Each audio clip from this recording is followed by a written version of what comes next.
तो स्वागत है आप सभी का आपके अपने चैनल गेट अपडेट में। तो आज की वीडियो में हम बायोस्फीयर रिजर्व के बारे में डिस्कस करेंगे, डिटेल में एक्सप्लेनेशन करेंगे कहाँ पे कितने बायोस्फीयर रिजर्व हैं और वहाँ पे कौन से प्राणी पाए जाते हैं, कब इसकी स्थापना हुई, कितने इंपॉर्टेंट है कितने नहीं है, सारी चीज़ें आज की वीडियो में कंप्लीट डिस्कशन रहेगा हमारा। लास्ट वीडियो में हमने आपके जनगणना के जो मोस्ट रिपीटेड क्वेश्चन है उसके बारे में डिस्कस किया था। तो आज हम बायोस्फीयर रिजर्व के साथ इस वीडियो में हम कंप्लीट डिटेल में एक्सप्लेनेशन देखने वाले हैं। तो एक मैप के साथ इसको हम समझेंगे ताकि बेहतर तरीके से आपके माइंड में वो चीज़ें समझ में आए कि कहाँ पे कौन सा बायोस्फीयर रिजर्व है। मैप के साथ चलेंगे, पहले हम उसका बेसिक नॉलेज लेते हैं कि कितने बायोस्फीयर रिजर्व है, कहाँ स्थापना हुई, कब से स्थापना हुई।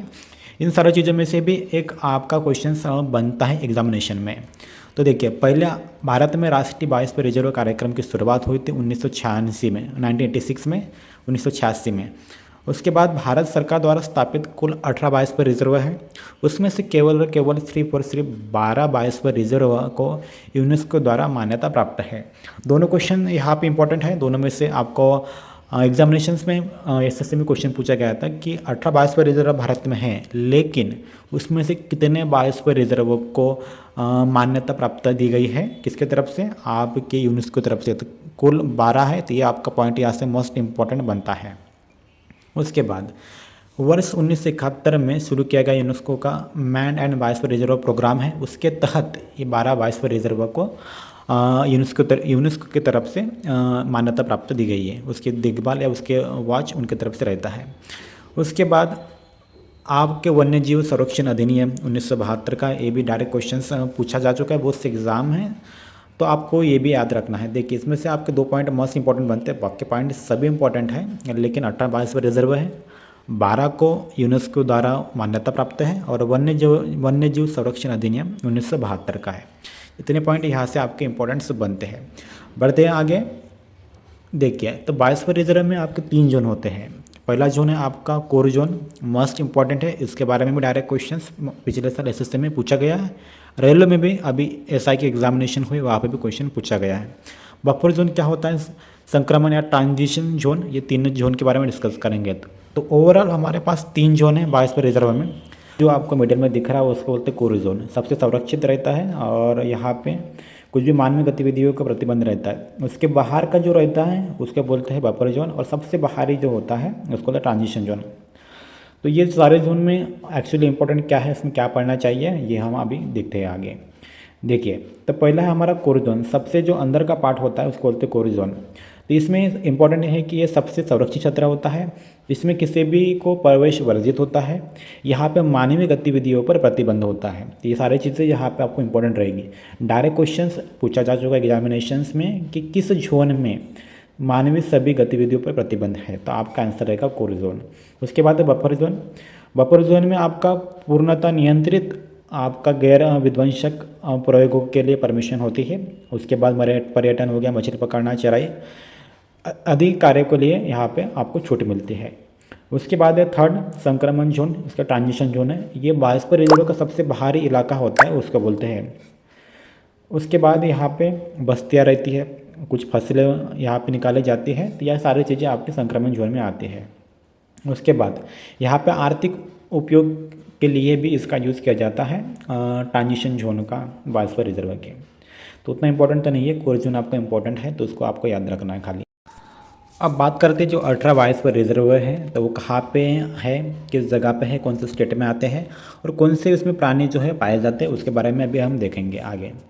तो देखिए, सबसे पहले हमारा नीलगिरी तमिलनाडु केरल के बाउंड्री पे शेयर करता है और ये देश का पहला संरक्षित बायोस्फीयर रिजर्व है, ये भी आपको ध्यान में रखना। डायरेक्ट क्वेश्चन इसमें भी पूछा जा चुका है।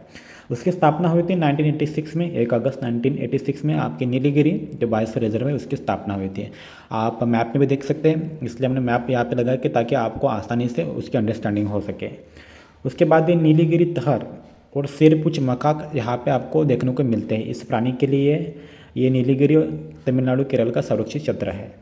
उसके बाद सेकंड कोल्ड डेजर्ट आपको दिख रहा होगा, हिमालय में दिखने को मिलेगा, हिम तेंदुए के लिए प्रसिद्ध है।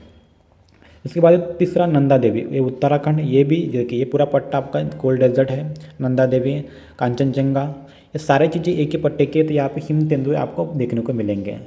इसके बाद सिक्किम, खंगचेनजुंग, इसको हम केटू या फिर कांचनजंगा के नाम से भी जाना जाता है। तो इसको अगर आपका फोर्थ ऑप्शन में खंगचेनजुंग नहीं रहेगा, अगर कांचनजंगा भी रहेगा तो भी ऑप्शन सही होगा। उसके बाद नेक्स्ट पांचवा देहांग दिबांग अरुणाचल, तो ये यहाँ पे एक नदी बहती है देहांग, उसी के ऊपर ये नाम रखा गया है। कस्तूरी मुर्ग, एशियाई काला भालू यहाँ पे आपको देखने को मिलेंगे। उसके बाद मानस आसाम का, यहाँ पे सुनहरा लंगूर पाए जाते हैं। सातवां डिब्रू सखोवा, ये भी आसाम का है। देखिए आसाम में 2 है, तो ये दोनों में आपको सुनहरे लंगूर आपको वहाँ पे देखने को मिलेंगे। उसके बाद है नोकरेक, ये मेघालय का है, वहाँ पे आपको लाल पांडा ये प्राणी आपको देखने को मिलते हैं। उसके बाद है पन्ना, मध्य प्रदेश का, ये लेटेस्ट बायोस्फीयर रिजर्व है हमारे देश का।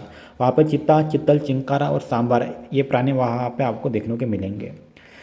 उसके बाद है पचमढ़ी, ये भी मध्य प्रदेश में आता है, उड़ने वाली गिलहरी यहाँ पे प्रसिद्ध है।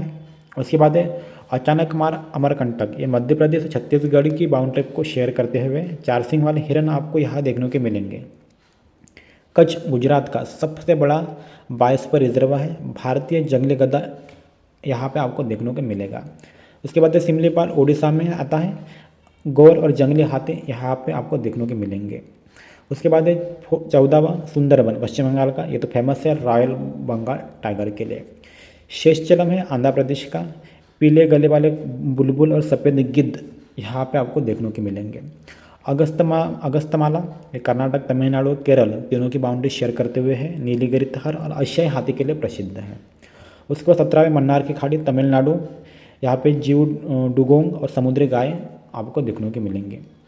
उसके बाद 18वां और आखिरी ग्रेट निकोबार, अंडमान निकोबार द्वीप में देखने को मिलता है समुद्री मगरमच्छ। उसके बाद ये तो हो गया हमारा 18 बायोस्फीयर रिजर्व। उसके बाद जो 12 यूनेस्को की तरफ से रिजर्व है उसके बारे में हम देखेंगे। तो पहला नीलगिरी, जिसके सबसे पहले शामिल किया गया था यूनेस्को की तरफ से बायोस्फीयर रिजर्व के लिए। उसके बाद मन्नार की खाड़ी, सुंदरबन, नंदा देवी, नोकरेक, पचमढ़ी, सिमलीपाल, अचानक मारा अमरकंटक, निकोबार, अगस्तमाला, खेदचोंग, पन्ना, ये थे आपके 12 जो यूनेस्को की तरफ से रिजर्व हैं। तो ठीक है, ये था हमारा बायोस्फीयर रिजर्व के बारे में डिटेल एक्सप्लेनेशन था, इंपॉर्टेंट बनता है एग्जामिनेशंस के लिए। वीडियो पसंद आए तो लाइक कीजिए, चैनल को सब्सक्राइब कीजिए। Thank you.